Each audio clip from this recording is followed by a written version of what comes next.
Hello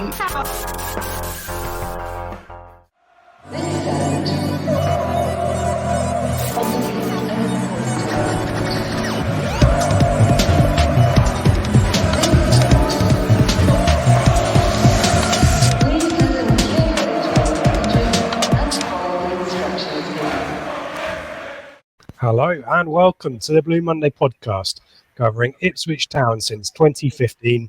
I'm Richard Woodward and you're tuned into the Prematch show in partnership with our good friends at the Greyhound Pub in Ipswich.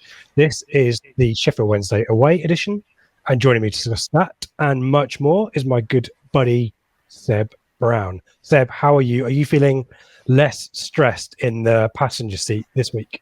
Yeah, it's the right way around on the screen. Everything seems to be back to normal. Balance has been restored. No, it was all right. I enjoyed it, and thank you to those who were very kind on Twitter and gave me some praise. I'm sure in a couple of weeks' time I'll do it again. But it just feels right this way. It's like Ant and Dec. It should always be on this side, or Bert and Ernie, or Joey and Chandler. You know, things should always have balance, I feel. Yeah, Matthew and Marshall. Yeah. So we're here to talk about Sheff Wednesday. If you're watching on YouTube, hello to YouTube. Seb and I both have shirts of meaning in respect of every time. There you go. It's because the camera's reversed or something. So if you a little mini competition, just a bit of fun. Which shirts are these, and why is there relevance to Sheffield Wednesday? I mean, I looked at your Seb, and I can remember it, but I can't really remember a meaningful moment. But I'm sure you will divulge all when we get on to Sheffield Wednesday shortly. Let's start with some news. And some frustration for ITFC women, obviously going great guns at the top of the Southern Premier Division. But a 0-0 draw last night, or Wednesday night, against Gillingham, who were very much set up to get their point. They celebrated, Seb, like they'd won the league at full time. I had to linger around afterwards, and in their dressing room, they were playing Sweet Caroline on full blast and chanting along with it. So they were very much happy with their night's work, and as they might, because I think they're just below the challenges in the division, but didn't really have any attacking intent. Maybe one chance before half time, and unfortunately for ITFC, just couldn't break them down. Had the chances, had a few penalty shouts, a few near misses, but unfortunately more frustration. Another team that, as I said, set up to frustrate them and stop them. But a nice distraction, Newcastle next up in the FA Cup fourth round on Sunday. Newcastle top of their division, a tier below. So should be a really interesting game. And if Ipswich get through, I think Kieran was saying that it matches the longest progression into the tournament. I don't know what the phrase is, but yeah, fifth round will be great. Hopefully beat Newcastle and get them back. Get a team at Felixstowe in the fifth round, maybe revenge on Man City, who knows. But we wish them well for that one, and a long odd trip up to Newcastle for them.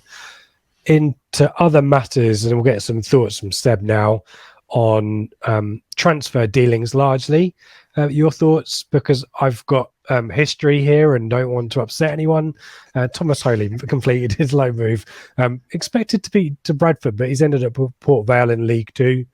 Your thoughts on that one? Yeah, Bradford were linked, weren't they? But they went out and signed a keeper from Portsmouth, I think. So that one fell through. And I'm pleased for him that he's got a move. He's clearly not going to play here. You know, he had a couple of half-decent seasons. The first season, he was sort of dovetailing with Norris, wasn't he? They would drop out for a few games and then come back in. And we do forget, I know you hate him, but we do forget he was part of that amazing clean sheet run. Do you remember? In the first season down. So he's played his part here.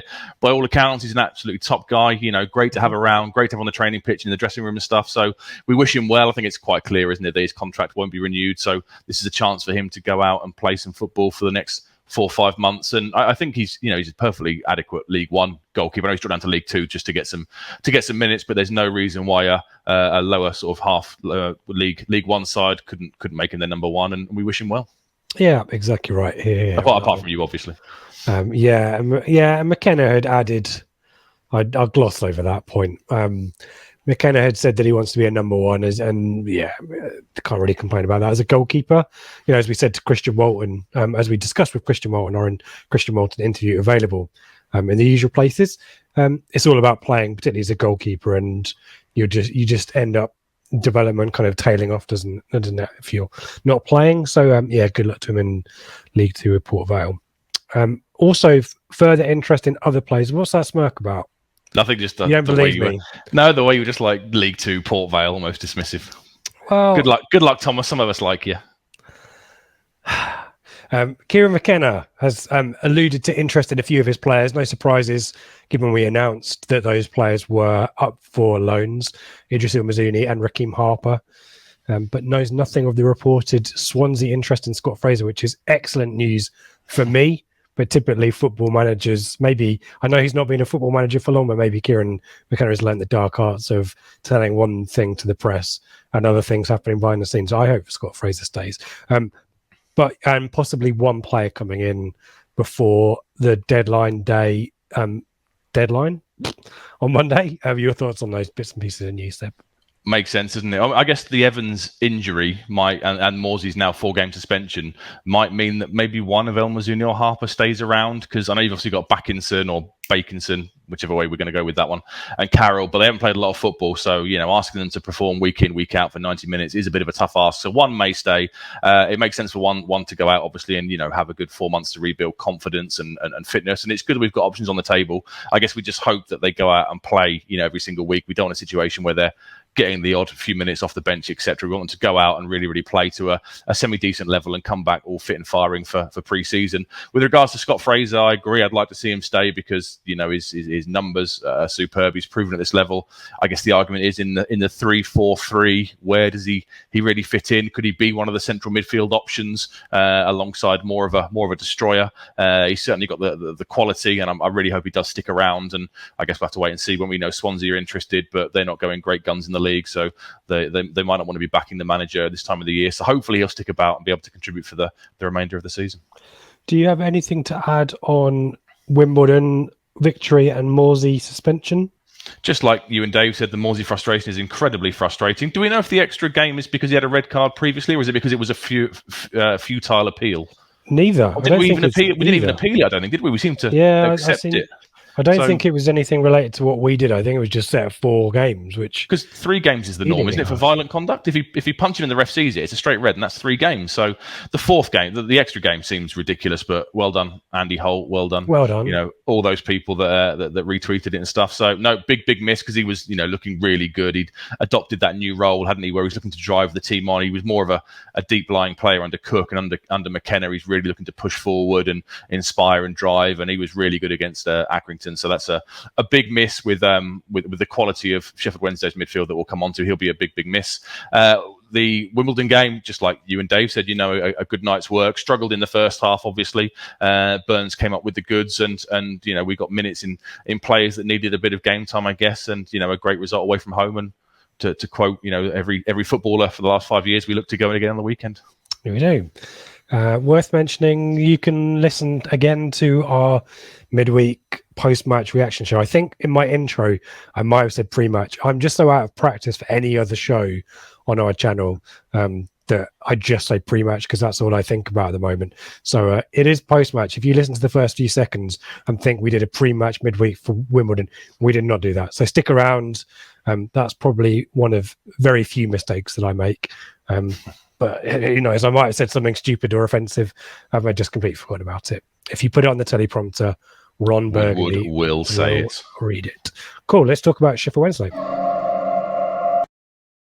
And do you want to reveal for the people playing on YouTube what the shirt meaning is? I mean, it's going to be it's related to Sheffield Wednesday. Yeah, it's linked to it. It's nowhere near as impressive as yours. But in the 2005-2006 season, also we struggled as a side. It was the year after Darren Bent had left, Sheff Kikuchi, Tommy Miller. We lost those 55, 60 goals from those 3 players. So we were struggling. But we actually did the double over Sheffield Wednesday that year. The shirt behind me, we won 2-0 at 2-1 at Portman Road. Naylor and Westlake scored quite early on. I think it was like the 3rd home game of the season, maybe 4th game of the season in total. And away from home, not in this shirt, in the orange, this shirt. In the orange shirt, we won 1-0 with a very late goal by Nicky Forster. So a double over Sheffield Wednesday, which hopefully will bode well for tomorrow. Which orange shirt with it? So for folk listening, it's the Power Gen fan design shirt with the swoosh. The swoosh, yeah. Wasn't it? We wore the orange shirt in the year before we narrowly fell short. And I think it was the 2nd year of that, wasn't it? Because back then we used to change kits every 2 years, didn't we? So the orange shirt was the orange away shirt for the 04-05 season that stayed with us for the 05-06 season, and obviously this shirt was the new shirt that year. It was the Power Gen one with the kind of V-neck thingy and the black sleeves, and you could see the faint logos on the design of the shirt. Yeah, I'll take your word for that. I can't remember that, but yeah, an orange away shirt is always nice, isn't it? So yeah, a shirt from a double over Sheffield Wednesday. And I've got a black Eon away shirt from Alan Quinn's Thunderbee. We're going to say that against Sheffield Wednesday, against his old club. I think that was a couple of years later, wasn't it? That was the February of the 2007-8 season. So February 2008, I think, because that was the year we were absolutely amazing at home. Like, we won everything in sight, and away from home, we didn't win until that game. It was a really weird season. Yep. So there you go. So if you guessed those right, congratulations. You win pride and respect. A warm, fuzzy feeling of knowledge. Knowledge is power. Talking about Sheffield Wednesday in 2022, Sebastian, tell us about where they're at the moment. I haven't called you by your full name. Thank you, Richard. Ninth in the league, so on 40 points, so one place below us, but they do have 2 games in hand. We've gone above them with the midweek win over Wimbledon, and it's got that kind of feeling of, these are the kind of sides that we're going to have to beat if we are to continue this momentum up the pitch and this late run up the league table and this momentum towards the playoffs. They've played 26 games, like I say, a couple of games less than we have. Won 10, drawn 10 and lost 6, scored 36 goals and conceded 32. Not in the best vein of form at the moment. They've lost 3 of their last 5 games, and they had damaging losses against Sunderland and Oxford, the sides directly above them, who they would have been looking to claw back down. They got battered by Sunderland 5-0, and they lost 3-2 to Oxford last time out with a very late winner. So they are struggling to make headway against, similar to us, they're struggling to beat the sides that they really need to beat to get themselves back into contention. And obviously, we all remember that game at Portman Road. Yeah, we've got the flagship discussion of the key moment. Let's go back. I saw the keeper had the ball, and then I looked up, then all of a sudden sort of Bon and the keeper were sort of going at it with the ball. And I hadn't really worked out what had happened, but Bon hides behind the keeper, sort of bobs around, and when the keeper drops the ball, he just nips in front of him, grabs it, sort of ends up taking it down towards the touchline, but does brilliantly in the fact that he keeps his composure, rolls the ball back to Fraser, who again could quite easily just lash that ball at the goal. But no, he picks a pass well and rolls to Chaplin, and Chaplin can't miss really. There you go. Joe Fairs describing the action. I've got much more crap on the wall behind me, haven't I? That was interesting to see that. Been making some progress there. And as Joe was saying, it's great instinct by Bon. But were you at that game, Seb? No, I wasn't at that one. It was a real kind of out of jail situation, though, for that one. It was a bit of a frustrating day. Very typical of that kind of time under Paul Cook. Yeah, I remember they took the lead, didn't they, in the 25th, 26th minute, quite relatively early on in the game, and we kind of huffed and puffed, but felt like it wasn't going anywhere. But thankfully, they had that absolute mare at the end that we were able to capitalise on. Indeed. The home form, which is obviously they're going to need to be the focus, is pretty good, though. In terms of points accumulated at home, it's not great, because I think they played only 11 games, and most teams have by now played 13 or 14. But on average, 2 points per game at home. It's only 1.2 points per game away. And XG is decent at home, 1.76 for those who like it, only 1.14 XG against, which is the 5th best in the league. Our goals against is 1.1, by the way, which is, I think, pretty good. So, just chuck some XG in there, just for some mix. I also found these weird stats about home advantage on Footy Stats. I forget what domain it is, but there's a 25% increased likelihood of them scoring goals at home rather than away, and a 26% increased likelihood of conceding less goals in their home matches as well. So home form, great. And I know you only one defeat, so which you mentioned as well. Yeah, only lost once. Yeah, it was start of October, so they haven't lost at home for three months now. So whilst they are lurking outside the playoffs and they haven't really been able to put any kind of consistent runs together this season, it's not going to be an easy game, like you've just said. And Darren Moore's in charge still, and we know what to kind of expect from him, don't we?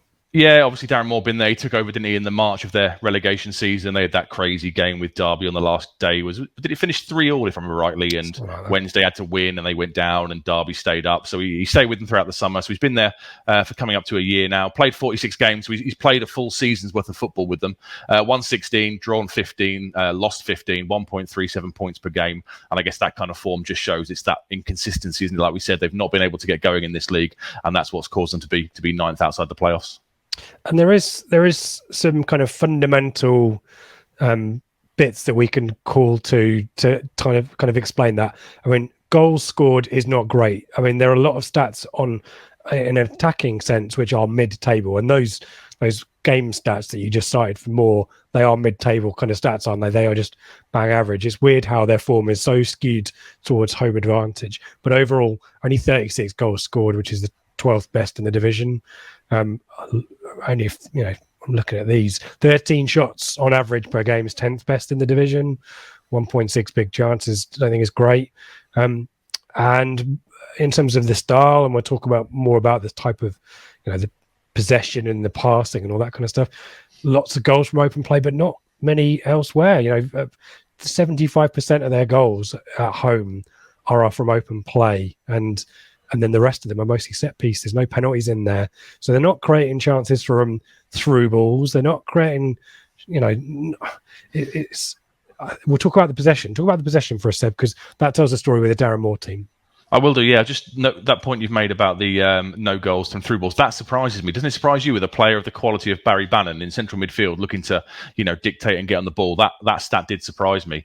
From a possession point of view, 51.8% is the average, which is 11th in the league. So it's one of those mid-table kind of stats. 72.4% accuracy, which is 10th in the league. So, they're very average for the amount they keep the ball, and they're very, very average with their accuracy. They're a short passing side. 77% of their passes tend to be, short passes. They are 19th for total accurate long balls and 20th for inaccurate long balls, but they do like to get their crosses in. They are the third most crosses in the league, so this is an area where people are going to be looking to capitalise from. Yeah, so those are cross passes, by the way. Those are side to side passes rather than crosses. But you are right. A lot of the threat and the assists come from crosses, and as you said, 19th and 20th for total long balls, basically. So we know what we're going to get. We're going to get the sideways passing. We knew it from Doncaster.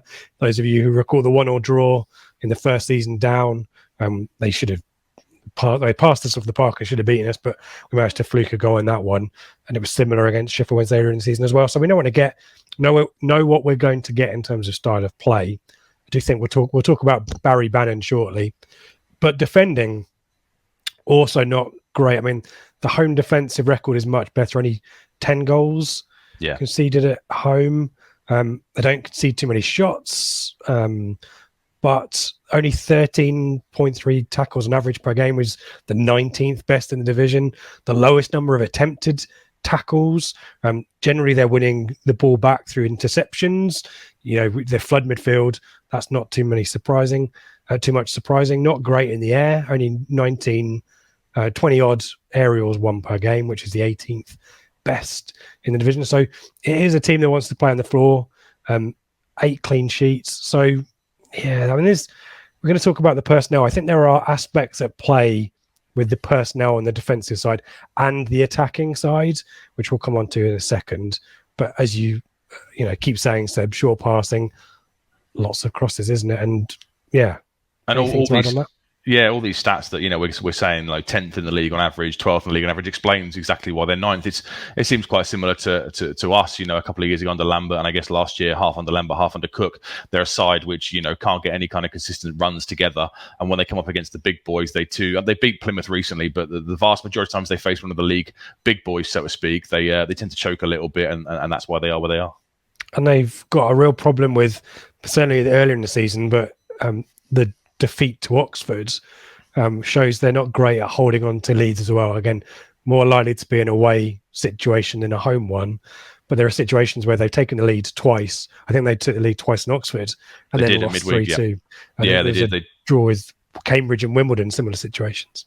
Yeah, and the midweek game against Oxford, they're 1-0 up. Barry Bannon puts them on the 7th minutes. They equalise first half stoppage time.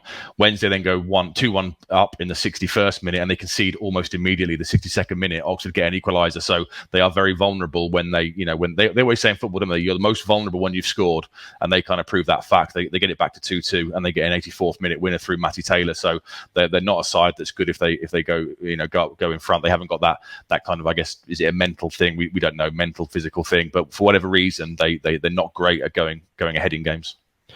And talk to us about formations. So they like a 3 at the back system. That's what they've played for the vast majority of the campaign so far. Normally it's a 3-1-4-2. They allow like a deeper lying central midfield player, which recently has been Luongo, to allow Bannon to sort of roam and get on the ball and look to pop up in space and make things happen. He's very much their key player and their danger man. The 3 at the back, they like to play wide. Liam Palmer, who plays on the right hand side, we'll come on to the expected 11 in a minute, but Liam Palmer on the right hand side has got a couple of assists so far this season. So they like their centre backs to be wide, but Darren Moore does like to change things up a little bit. Like I say, we'll try and predict the side in a minute, but he has sprung a few surprises in games so far this season. He likes to rotate, keep people fresh, but the 3 at the back is a fairly consistent theme. Yeah, and there are transfers we need to talk about as well. Tis the season for transfers. And you mentioned Barry Bannon, and to your point before about the lack of through ball goals, Barry Bannon's, I looked him up on SofaScore. They've got heat maps, and basically the entire pitch has kind of got an amber or a red for him, because basically he goes wherever he wants. Luongo, as you said, will sit and allow him the scope to basically do what he wants. And I do think that means there'll be points where either everything is on Bannon or he's not going to be there, he'll be out of position. And I think that's possibly a factor here as well.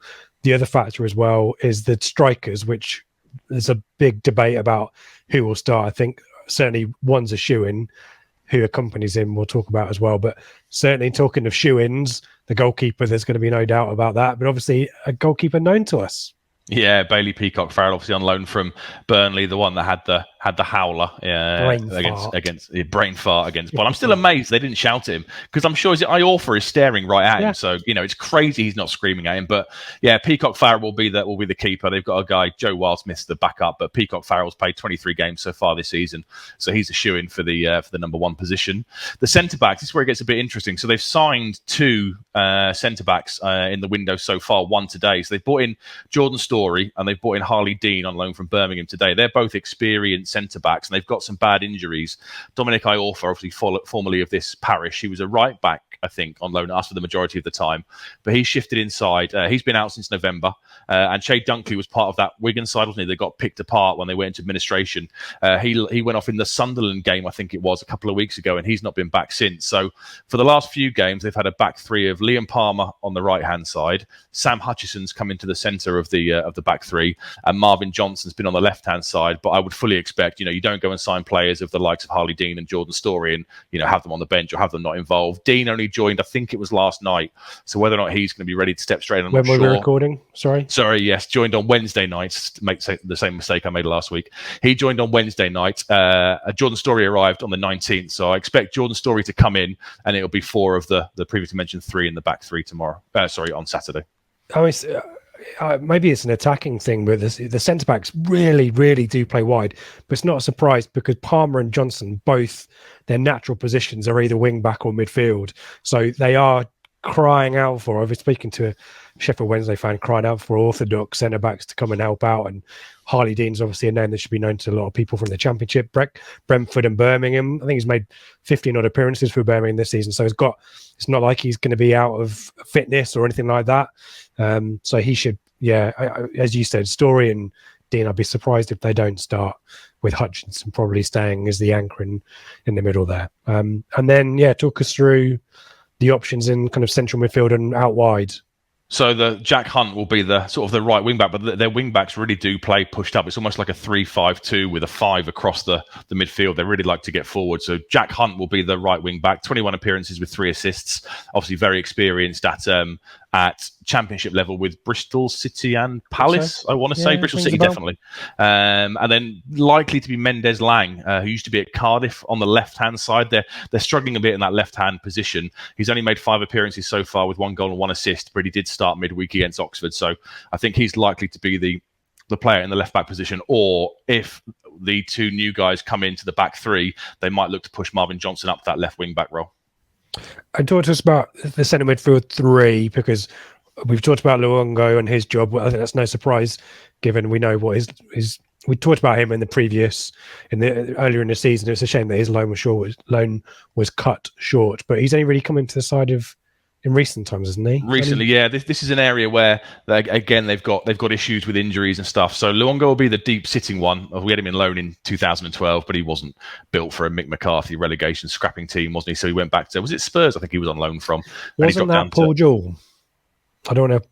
Yeah, Jewell signed him, but Mick sent him back, didn't he? Oh, did he? Okay, fine. Yeah, Mick sent him back. He signed in that window. Mick sent him back and brought in, more experienced That's good for a change, isn't it? Brilliant. Barry Bannon obviously is the one that will look to get on the ball. Very much, like you said, he pops up everywhere, a bit like Alan Judge a couple of years ago. He doesn't really have a position. He'll get everywhere on the pitch, and hopefully that'll be able to leave some space to exploit. 25 appearances so far this season, 3 goals and 4 assists. And then the other central midfield, who I'm delighted you're going to try and make me pronounce, is Faseo Deli Bashiru. 17 appearances so far this season, 1 goal, 1 assist, only 20 years old. He came through Man City's academy, and he's played the last few games because they have got issues in central midfield with injuries as well. They've had Lewis Wing, who isn't injured, on loan from Middlesbrough, who everyone kind of thought was going to be a guaranteed nailed-on starter so far this season. He struggled a little bit, and Darren Moore was in the press relatively recently saying he thinks he's trying a little bit too hard. Dennis Adrian, the guy who scored against us against Portman Road. I've said that wrong. Go on, your face tells me I've got it wrong. Faseo Deli Bashiru really well. Right. Adeniran, the guy that scored against us at Portman Road. He's out with a hamstring injury, and George Byers has been out with an injury as well since the end of November. So they have been hit in the central midfield and the centre-back positions with injuries so far this season. We'll talk about there's Josh Windus we'll talk about in the striking options, but he could possibly drop back into attacking midfield if they wanted to do that. Bannon stats, repeat those again for us. Yeah, not great, is it? 25 appearances, 3 goals and 4 assists. I mean, it's quality. Not looking to do him down here, but you'd expect more, wouldn't you? And that possibly tells the story here. If they're pinning all of their hopes on him being the main man, those stats, sadly, they're not going to be enough, are they? No, for somebody with the pedigree that he's got and the ability he's got, he's not done great at all. I'm just looking at my notes from the September game to see if I made a note at the time of what his stats were then. But he had 1 goal and 1 assist at the game last time, so only another 2 assists and 3 goals since that September game. So yeah, not great for somebody who you would sort of pin your hat on as being the talisman to lead you back up to the Championship. And maybe this is kind of League One summed up now, whereas at the Championship level, Barry Bannon might be getting time. Down here at League One level, he's a big name. This is a big fish in a small pond, and similar. Alan Judge is a great comparison. You do not give Barry Bannon time and space on the ball and expect So there's a good chance that people are going to be doubling up on him and kicking him, doubling up. He's quite diminutive, isn't he? Yeah. I think he scored quite a good goal for them, maybe whatever their last home game was. I seem to remember him celebrating. So yeah, scored of late, but yeah, he'll take all the set pieces, all the corners and the free kicks around the penalty area. So we can't dismiss him as a threat.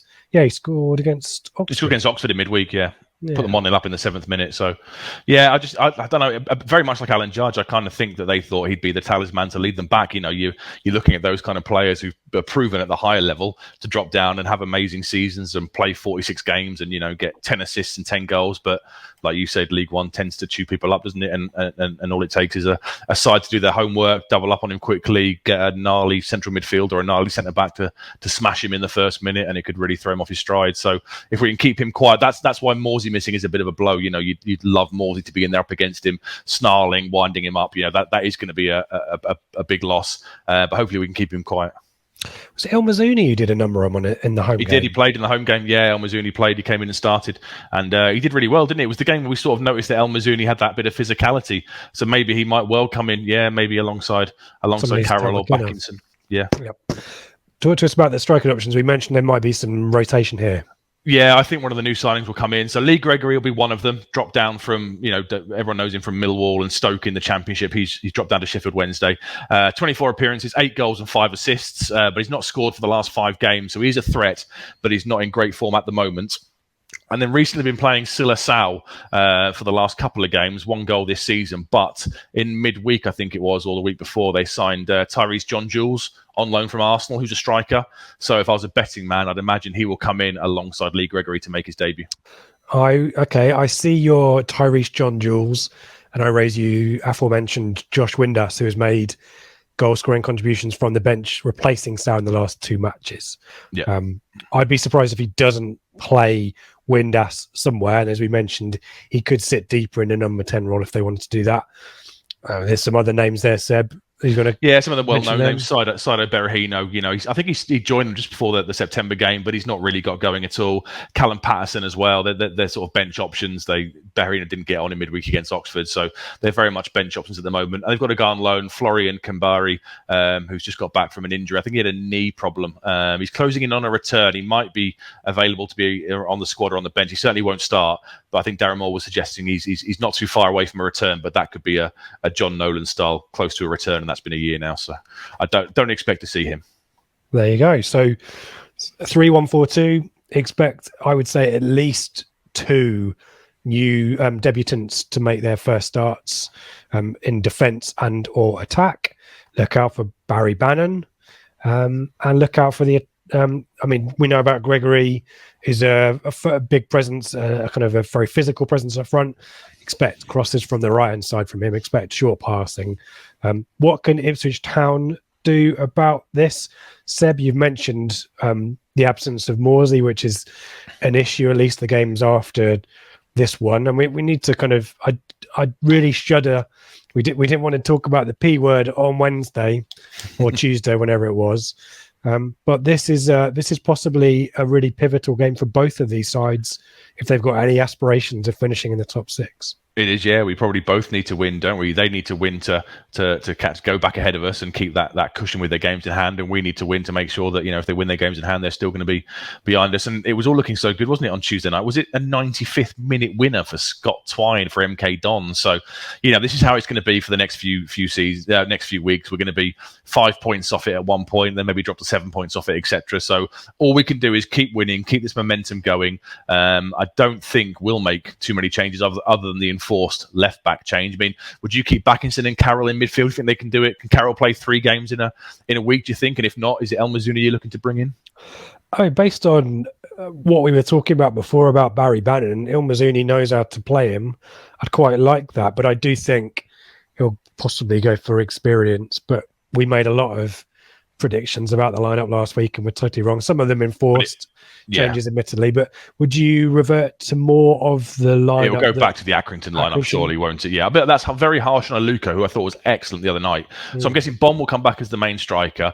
Chaplin or Selina, one of those two will come in for Jackson, and then I guess it's a case of does the other one come in for Aluko, or does Aluko keep his place? McKenna's come out today. This is recording this on Thursday in the pre-match presser, hasn't he? And said he'll make a late decision on the left back position because Penny apparently isn't too far away. So I guess if he is out, then either we'll see Carl Edwards in a left wing back role, or do you put Burgess into the central 3 and put Danassian out left wing back? I don't think Burgess couldn't play the wing back role, could he? No. I mean, Hayden Colston's name has been mentioned. Stranger things have happened. It has, but that would be so out the blue, wouldn't it? But I guess with the lack of, I think it was Dave said on the reaction show, there's no under 23 football, is there? So if he is fit, you're going to have to throw him straight back in. So we'll wait and see. It's really frustrating. It was the only blot on Tuesday night, wasn't it? It was the silliness from Vincent Young, and I guess he's been in and out the side all season, and now he's going to have to sit out again and give somebody else a chance. So hopefully Penny, maybe against his former side, will be fit to come back in, and hopefully can have a good game. But that's the real area of concern because Jack Hunt is quite a big threat down there right. So our left-hand position needs to be decent. Yeah, you wouldn't want to maybe risk Edwards. No, he said Caden Jackson at left wing, but you never know because McKenna's come out and said that he's got a part to play. We're expecting him to leave. Yeah, lots of interesting quotes on Thursday. So we shall see. But I think all of us are hoping that Penny will be fit against his Yeah. former club, won't we? And the popular prediction, maybe out of hope rather than expectation on the midweek show, was a draw. Seb, what say you? I think a 1-1 is the most likely here. My heart is a 1-0 win and keep the momentum going. You know, they're not in the best runs of form, but Hillsborough is a tough place to go, and they're going to be buoyed by these new signings, aren't they? It's going to be a big crowd. So a 1-1 draw, I think, will be the most likely outcome. Okie dokie. We shall see. What do you think? I went for the 1-1. I'm just in my brain trying to figure out whether that is that's what I want or what I expect to happen. But I think I would take it. I think we kind of did the old Mick McCarthy job. Mick McCarthy, yeah. Give me a point. I won't get on the bus. Do you remember our last win away at Sheffield Wednesday? I'm trying to look back on the stats here. No, we lost 3-2 under Hurst, didn't we, when Toto got sent off? Oh, Waghorn double. One was a free kick, 2018. wasn't it? Yeah, one was a free kick, I think, yeah. There you go. So we've got form of late, but yeah, Sheffield Wednesday in good form at home. You will hear all about what has happened at Hillsborough on Monday morning. If you haven't already heard about it, but you'll at least hear it with some more detail and some hopefully some useful insights and different perspectives. And obviously we'll chip in with any of your thoughts and questions as well via our usual Twitter questions shout out at full time on the Flagship this week. Ben, I think, back in the host chair, I think with Dave, and Craig may have made himself unavailable. So we will have some rotation as well. Might be one of Seb or I, you never know. As always, all the details of where to listen, where to watch, how to donate if you would like to do that, and where to follow is available at Blue Monday ITFC.co.uk. Blue Monday ITFC.co.uk. I only gave a Twitter address then. Don't want to do that. So there you go. There's all the details. And as always, we need to thank our good mates at the Greyhound as well. Excellent crowd there last weekend for the Accrington game. We hope for similar next week against Gillingham. Yep, Gillingham. And thank you. And but as always, if you are looking for a place to go for a quick pint or a nice leisurely lunch, we can always recommend the Greyhound, can't we, Seb? Yeah. What was I saw the menu tease on Twitter on the day of the match. What was the McKenna meal? What is it? So there were two bits on the menu. There is, I haven't got the names right. There is a Morsey burger, which has got everything in it. It's crazy. I think it's got hash browns and stuff in it. I think it's like the Big Mick, maybe rebranded. Don't want to put the Greyhound down. And then the McKenna, I can't say it. It's McKenna and cheese, like mac and cheese. Like mac and cheese, okay. And it comes with pulled pork. Okay, yeah, I saw the tease, the menu tease, and that does sound good. I'm there on the before the Gillingham game, so that might well be my choice. And you can have a Danasian dog, which is basically a chili dog. Okay, there you go, Greyhound. Get down there, and you may or may not see members of the Blue Monday team. Let's go into our brand new feature set.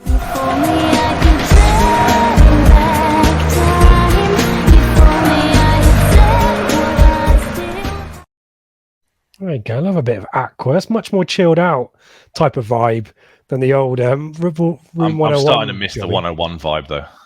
I'm starting to miss that thumping. Just play it. I did have a few 101 thoughts come to my head. I did actually. Yeah, I did as well. I had the same thing. I was going to do the when teams cut loans short halfway through the season. Okay. That's really annoying. You know, you can take them on a season-long loan, expect them to be here all year. I think Joe was talking about it, wasn't he, on the Flagship? And then you've got to spend time negotiating the deal that should be done because the fashionable thing is to recall and send out again. So I was going to do people coming out and apologising but not apologising, a.k.a. Andy Holt and his... A politician's apology. Oh, sorry if I offended you. It's not an apology. If you did something wrong, say sorry for what you did wrong. That's an apology.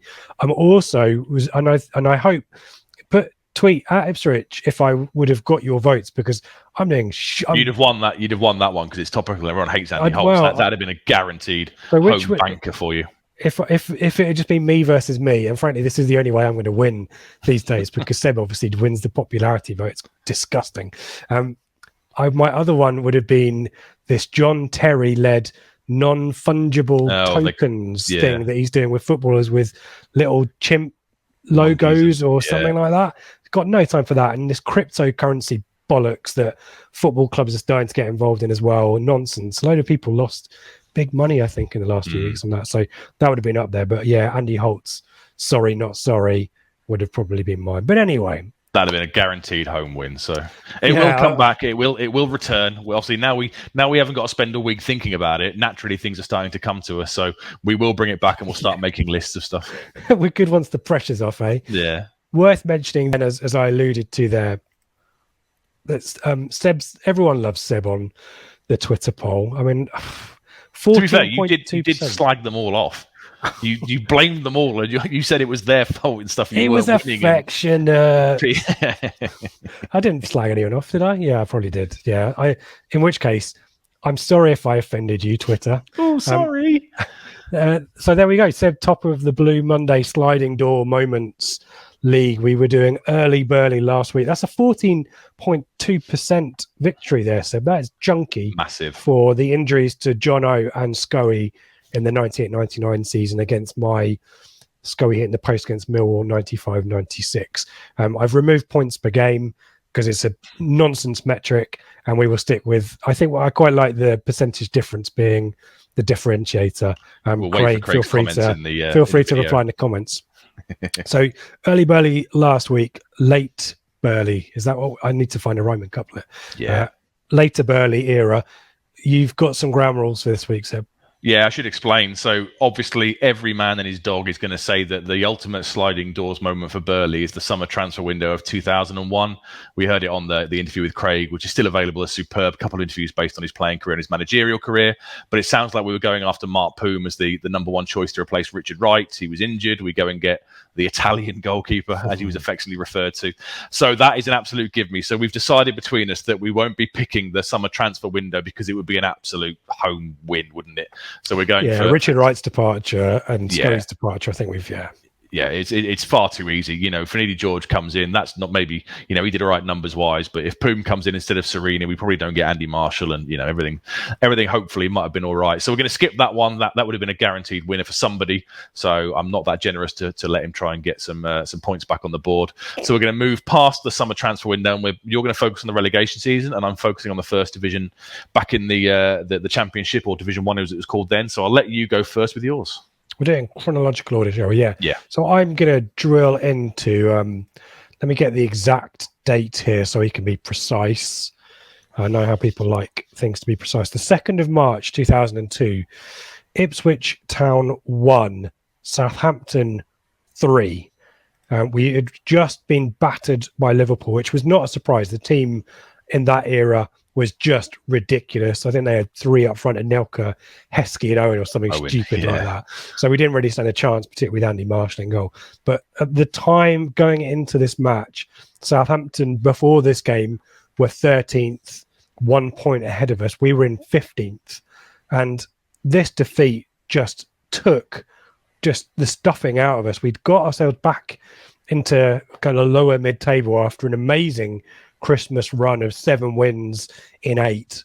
That blooming Charlton defeat, where we took the lead twice in the first few minutes.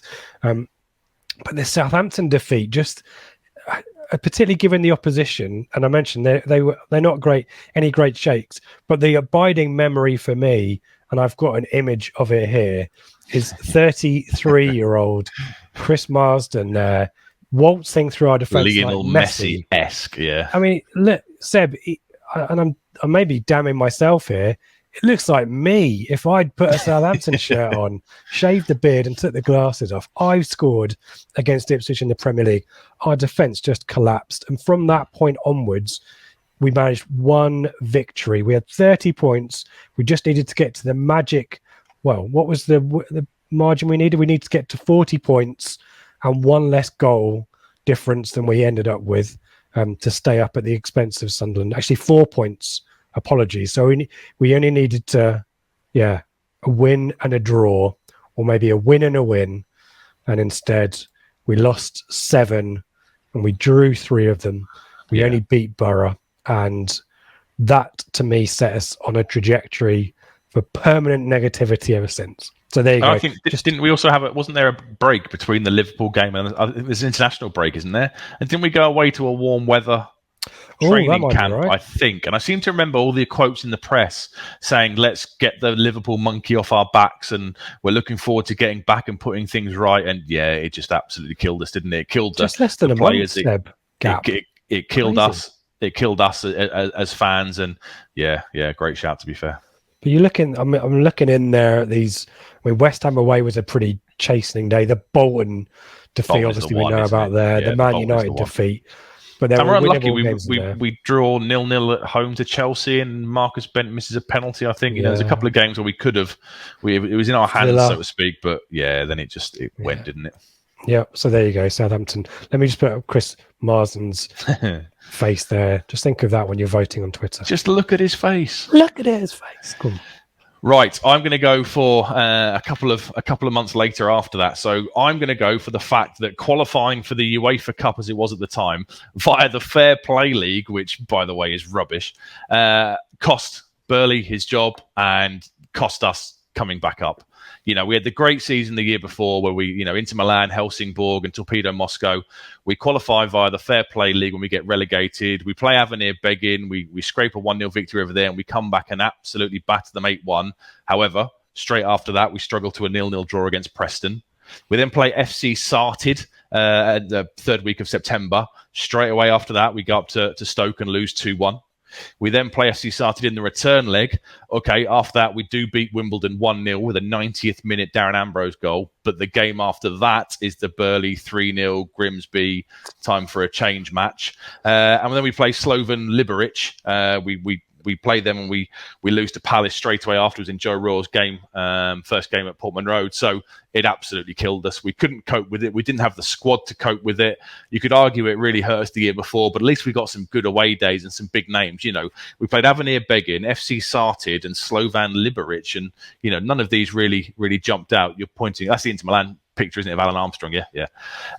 None of those teams stand out, and it killed us. And that season, we finished 4 points off the playoffs. And if we scrape a win at Preston and we get a point against Stoke, etc., we're there, and it just absolutely killed us. The squad couldn't cope with it. It was a totally unnecessary thing. I wish we could have opted out of it, and I think it cost Burley his job, and I think it cost us promotion. And if we'd have gone straight back up, we keep the likes of Ambrose, Darren Bent in the Premier League, Herman Heridason, Matt Holland stays. We're going back up at it with a stronger squad, arguably, than we came up with 2 years previously.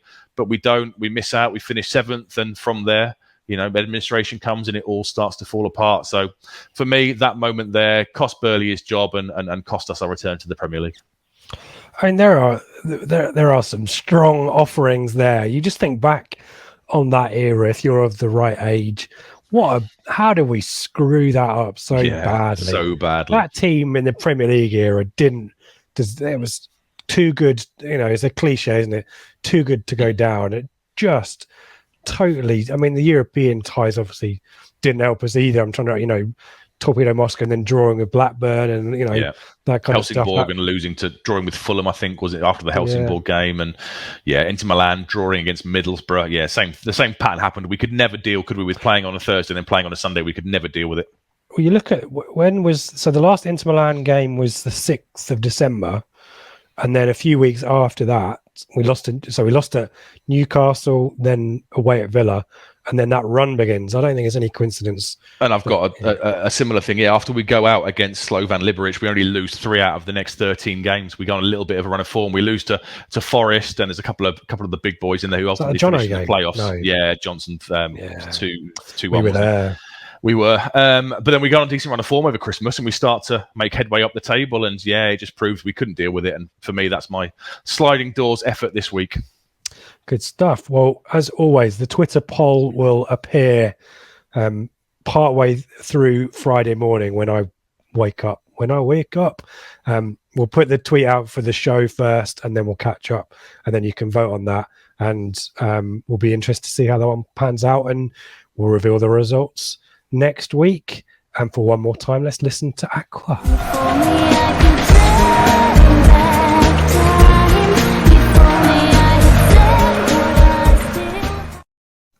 that's your lot. Thank you. If you've made it this far, thank you for listening. Thank you, Seb, for your research and your insight. Thank you to Paul Westlake for preparing our flashback clip earlier on. As a reminder, head off to bluemondayitfc.co.uk for all the details and bits and pieces there. Tune into the Flagship show Monday morning with Ben and 2 others. We'll see who they are. I think Dave and one other, talking about Sheffield Wednesday. And once more, thank you to our good friends at the Greyhound, the best pub in Ipswich, in my humble opinion. So go and head down to the Greyhound for your pre-match fix. Seb, as always, I will leave the last word for you. Well, we have some breaking news as we're live on air. We've just made a signing. So we were discussing, obviously, signings earlier in the pod and wondering what we were going to do with the left-hand side on Saturday. We've just signed the Brentford left-back, Dominic Thompson, who is a left-back or a left full-back on loan for the remainder of the season. Brilliant. So breaking news, that's just come in. It's been confirmed by Andy Warren at the ATD. So that's just come in. So there you go. That's the left-back situation sorted. So I presume he'll make his debut against Hillsborough. And safe travels to everyone going... Against Sheffield Wednesday at Hillsborough United. Safe travels to everybody going up there. Let's hope to keep the momentum going. And come on, you Blues.